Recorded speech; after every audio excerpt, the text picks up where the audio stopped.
جبورايا قشتي دبويرين داوود التاغين أشرفية وشيخ مقصود الحلبي سي اندام هيفا صورة كرد جالي حكومة دمكيفة هاتن قرتن دماغو أركن خوي مروفي يدا بنكرنا على كاريا يكم ولنرينا بجيشكي سيفيلين جوجيريش باندور بونه بيك ديانين ام لهيفا صورة كرد بشراز دكن جو تيما ما بتفاهي بكاري مروفي مجول بو دوري هر أجنديك سياسي آن لشكري هر سي اندام ما ينقرتيجي أفن يوسف حنان حموكو آجوكاري أمبولانسي عبد الرحمن عبدو همشيره رامي حسين العلي برپسیار تیما بجیشکی گرتنا وان خبات کاری مروفی بن پیکرینه که اشکره یا قانون مروفی یا نونتویی کوپاراسنا خبات کاری بجیشکی و آلیکاری ددما پفچونان ده گارانتی دکه ام داخوازا بردان هفکارین خواه به شرط و مرج و گارانتی کرنا اولهی آوان و وگر آوان بو کاری وان مروفی دکن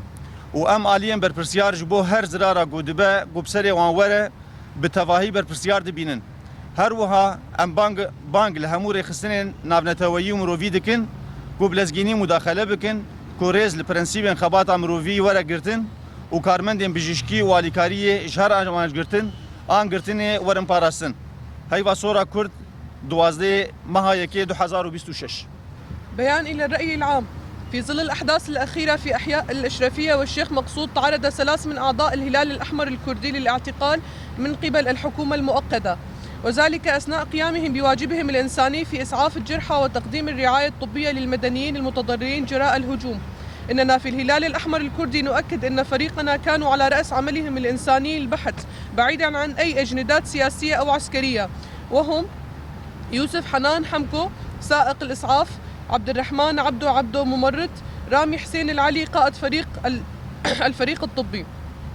إن اعتقال هؤلاء العاملين في المجال الإنساني يعد انتهاكا صارخا للقوانين الدولية الإنسانية وخاصة اتفاقية جنيف التي تضمن حماية الطواقم الطبية والإغاثية أثناء النزاعات. نطالب بالإفراج الفوري والغير مشروط عن زملائنا وضمان سلامتهم وعودتهم إلى عملهم الإنساني، ونحمل الجهات المسؤولية كامل المسؤولية على أي أذى قد يلحق بهم. كما ندعو جميع المنظمات الدولية والإنسانية إلى التدخل العاجل والضغط من أجل احترام مبادئ العمل الإنساني وحماية الطواقم الطبية والإغاثية من أي استهداف أو اعتقال.